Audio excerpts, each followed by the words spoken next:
everybody. My name is Jason Reynolds. I am the current National Ambassador for Young People's Literature, coming to you from my home in Washington, D.C. I'm currently in my office where I do all my work. As you can see, all the books behind me.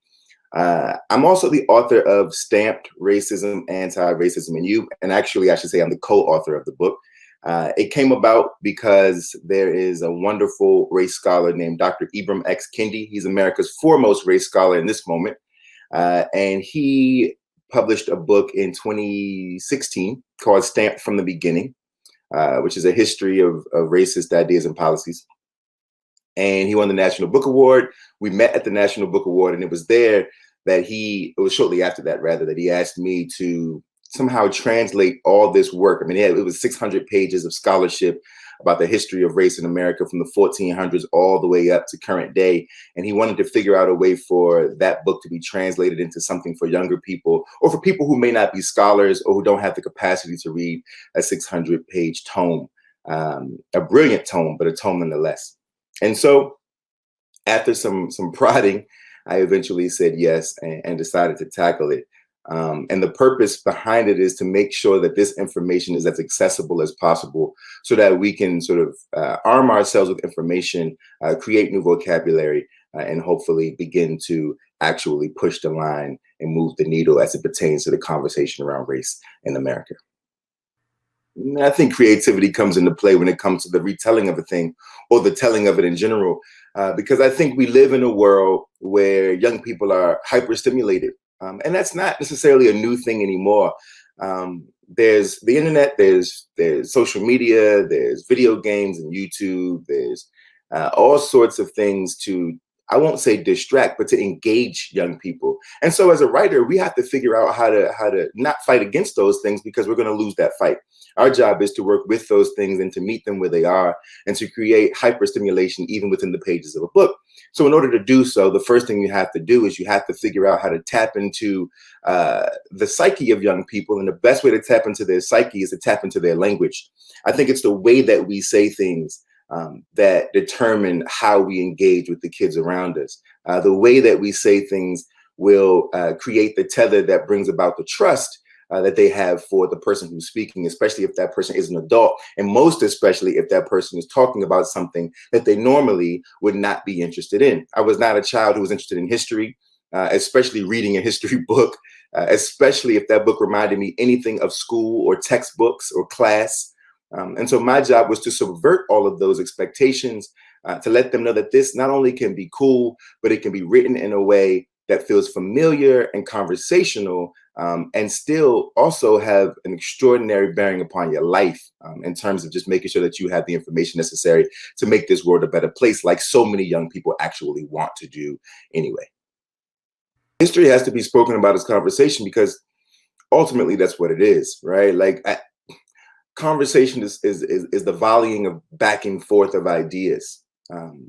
Right? We pose an idea, and then you and I go back and forth, sort of fleshing out what that idea is, talking about whether or not we agree or disagree, or adding on to that idea, right? And I think history should be looked at the same way, because it's an ever-evolving thing. Now, the things that have happened, right? But the danger in thinking of history as only the things that have happened is to put history and the things of the past in a vacuum, which then connotes that they have absolutely no connection to the lives that we live today. And the truth is, our present time is in conversation with the past.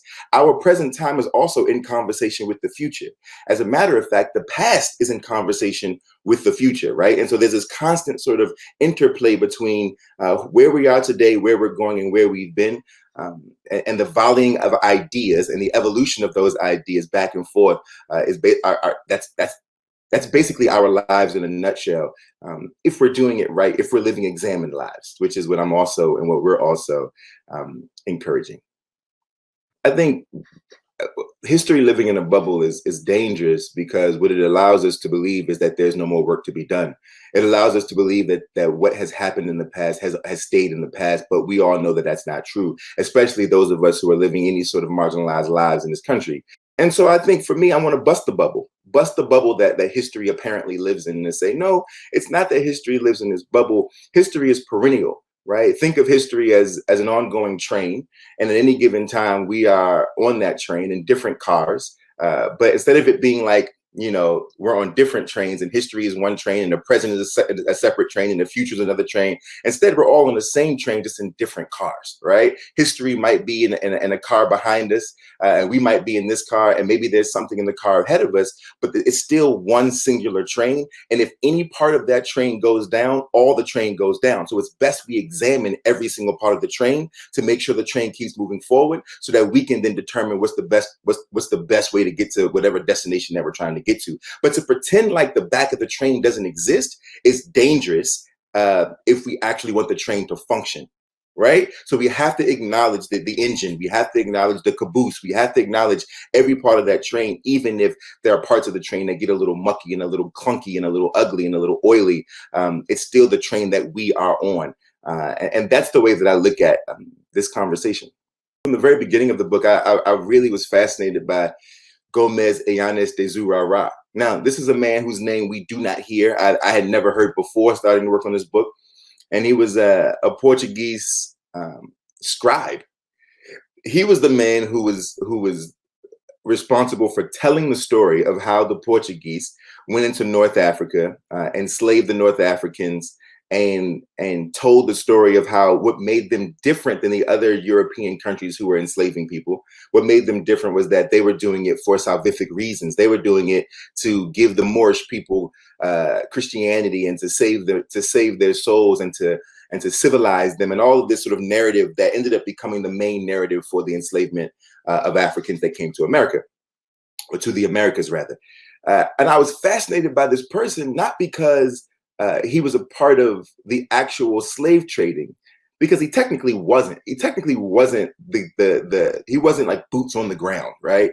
But what he was the man who wrote the story and spun the story and proliferated that narrative to other parts of Europe, which then eventually would become the narrative that would, justify enslavement of millions of African people in North America.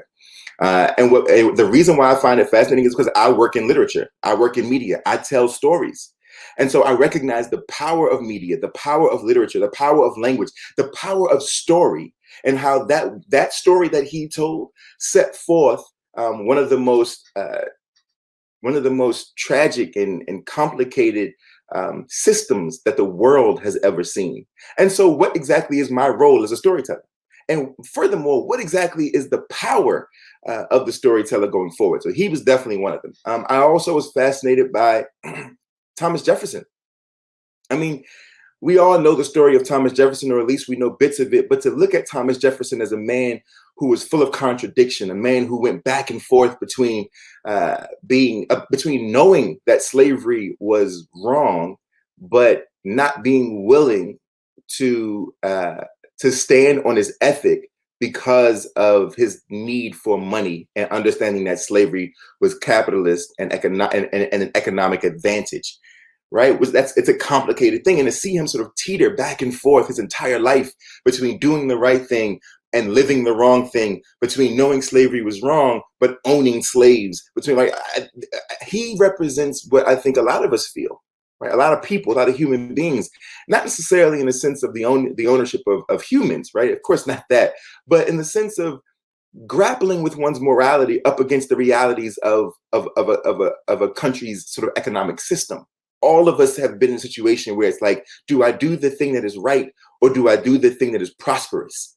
And can there be prosperity without ethics? And if so, how dangerous is that? And to see him sort of do this dance is just, to me, was a fascinating thing. And then lastly, what I'll say is all the Black women in the book, whether it be Ida B. Wells, whether it be Zora Neale Hurston, whether it be, of course, the great Angela Davis. I think there's something about the history of Black women in America that has gone unsung, that has been the victim of an extraordinary erasure. But I don't know if there's a more anti-racist group historically in this country than Black women, and I think it's time that they get their due. To be quite frank, if there's no hope, what exactly is the point of doing any of this work? the reason that we're all working so hard is because we believe that just maybe there is a chance that things can change. I spoke to the great writer James McBride recently, and he was quoting a writer and a famous journalist, Pete Hamill, Brooklyn journalist Pete Hamill. And he said, Hamill always said, skepticism is healthy, but cynicism is a very dangerous thing. When he said that to me, it struck me because I think he's right. I'm skeptical. Don't get me wrong. I'm skeptical for good reason, right? My life, my family's lives, the lives of my friends, I've earned the right to be a bit skeptical, but I'm not cynical. I'm not a cynic. I do believe that we can do better and that we will do better and that we can change. Furthermore, I'm around children all the time. And when you're around young people like me, it sort of eliminates the possibility of cynicism, because young people remind you every single day that they actually want the world to be a better place, right? Like, in the midst of them being adolescent, in the midst of all their teenage shenanigans, at the core of who they are is a generation of people fighting for equity. They want the world to be fair, right? Almost to a fault. But it's that naivete up against the irreverence of youth that actually might make something happen, right? If they don't have the same scars that I have, or that a lot of us have when you get past a certain age. They still believe that the world can be good. They still believe that human beings can change, and that we can see each other as each other and not as separate things. And there's something about them, the young people, this new generation, this new crop coming up, that energizes me. That sort of swells me with a certain kind of pride and excitement, and I will do everything I can to fight on their behalf, to shut down all the naysayers who talk terribly about them, and to stand beside them, not in front of them, to stand beside them, to help to guide them along their way, and maybe even stand behind them to give a little nudge when they feel a bit discouraged. And that's it. I talked to my mother the other day, and she's 75 years old. My mother was at the March on Washington all those years ago, and was a part of that movement. And to hear my 75-year-old mother say, I won't say a bad word about these kids. I'm proud of them for being in the street. I'm proud of them for raising their voices. I'm proud of them for screaming and shouting and making a mess of things. Get in the way, young people, right? That is the only way to change, is for you to get in the way, right? And I think if we were to look at history, it's always the young people. This is in tradition of for all human revolutions, right? And when I say revolution, everybody gets all scared and worried and things of that nature. But it just means drastic change. It means that it's time to take a hard left. And I think all change has always come from young people who don't have to worry about the hangups of jobs and families and mortgages and this, that, and the third. They're like, look, I'm young, I'm irreverent, I'm ready to shake the table, and I have the stamina that a 40-year-old just doesn't have anymore. And there's something about that is wonderful. Now, here's the thing that I think about more than anything, is that we have to make sure that, and they have to make sure, and we have to make sure that we help to guide and mold them a certain way, because the internet, as powerful of a tool as it is, and it is a powerful tool, they have used it expertly. But the internet will convince you, and I always say this, the internet will convince you that half love is whole love. And what I mean is, it will convince you that action is pushing a few buttons, or making an interesting statement, taking a few pictures. And I'm not saying that those things are inaction. I'm just saying that that's not whole action. And I think what I want young people to continue to do, because they're doing it, I want them to continue to do, is to make their presence known physically, right? Make it clear, show up and put their bodies in the street, put their bodies in. Now, this is a dangerous thing to say, right? Because the issue with this is, well, how do we do this safely? How do we make sure? Well, I think that there are those of us like myself who have to show up with them, who have to make sure that they have understand the necessary tools and the history of protest, make sure that they pack the necessary things. This is very real, practical things. It isn't all just being led by emotion. I'm talking about practical things that I want young people who want to make their voices heard, like never go alone, be safe. These are all the complicated conversations and the very sort of banal conversations that we need to be having with young people who are in the midst of protest, a necessary protest. I want to make sure that they're not just led just led by adolescent emotion, and innocent and honest and raw emotion, but also being led from a place of logic and a place of thought, critical thought and analysis. And they are not too young to have all those things. They contain multitudes, and I believe that. So we just have to make sure that we're filling them up with the information and the tools so that they go out there and know how to handle themselves. The most creative thing, the most brilliant thing that America ever made was America. That was sort of the fever pitch of creativity, was the making of the country. And what I'm hoping now is that we're on the precipice of another brilliant innovation. And that innovation is going to basically be the reformation of a lot of our systems, the acknowledgement of a lot of our harms and wounds. Right? This is a very different kind of ingenuity. It's an ingenuity that takes the same kind of courage and fortitude and moxie that it took for America to be made in the first place, despite how complicated the making of the country was. Now we're at a place where it's like, well, how do we remake the country, right? How do we improve on the model? And I think people are a little nervous about it, but I think a lot of us are like, it's time for the 400-year experiment to be edited, to be updated, right? The first draft got us here. And now it's time for a rewrite. It's time for a recast. And that's going to be painful. Like anybody who writes novels for a living, you know, to cut out something is a painful thing when you loved that part of the story. You loved the language you were able to come up with. You loved the moment of genius you thought you had in that moment. But then you look at it years later and you realize it doesn't hold up. And now it's got to be stricken from the text. And it's complicated and painful, but it's necessary to make the story the best version of itself, right? And I think when I think of American ingenuity, I'm thinking now it's time for an edit, a bold, red marked edit. And I think that the babies, the kids, are more than ready to insert their parts of this narrative, and to, you know, put some edit marks on the page. History is an interesting thing because the way that we talk about history, learn history, and engage with history is outside of ourselves, outside of our bodies, right? We intellectualize it. Memory is something that exists on the inside of our bodies. It exists, it literally is attached to our psyche. It affects the way that we move around the world on a day-to-day, minute-by-minute, hour-by-hour basis, right? I can recall my childhood, the teachings of my mother, things of that nature. And those teachings, my mother scolding me at 14 years old, keeps me from doing things that I know are wrong at 36, because it's embedded in my body. It lives in my coding, right? And so when we talk about memory and we talk about sort of a prime example right now, especially with Stamped, is even thinking about language, right? How do we change the conversation around language when it comes to race? Because that language attaches itself to our memories and our psyches and our coding, right? So if we stop thinking about something being not racist and start thinking about how we can be more anti-racist, the simple shift in language changes the way that we move around the world. It changes the way that we engage with people around us. It gives us new lexicon, new language, and with new language comes culture, because language is the cornerstone of culture. We change language, we change culture. That's the way it works, right?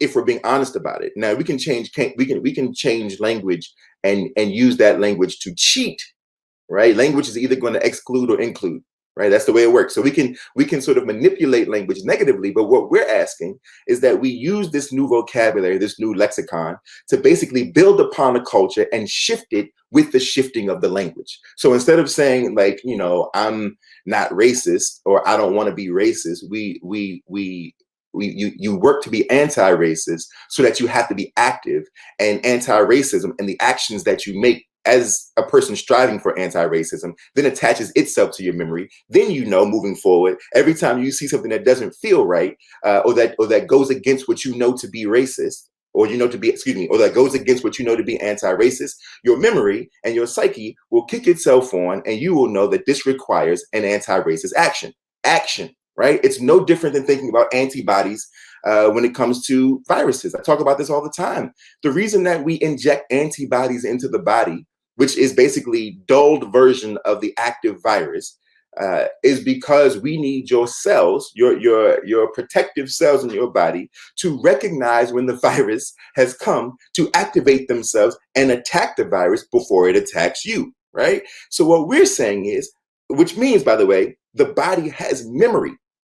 Your cells will memorize what the antibody, the dulled version of the virus, it will memorize what that virus is, so that when a live version of the virus comes into you, it will say, I recognize that. Let me turn myself on and kill the virus. What we're saying is, what if we would have taken information in the same way?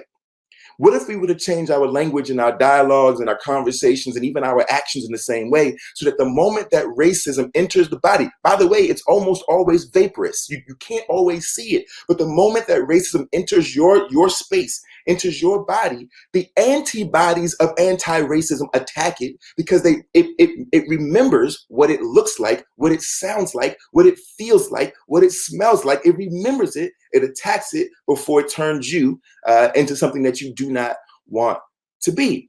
Something to think about. So memory is very, very, very, very, very important. It's a different way to think about history.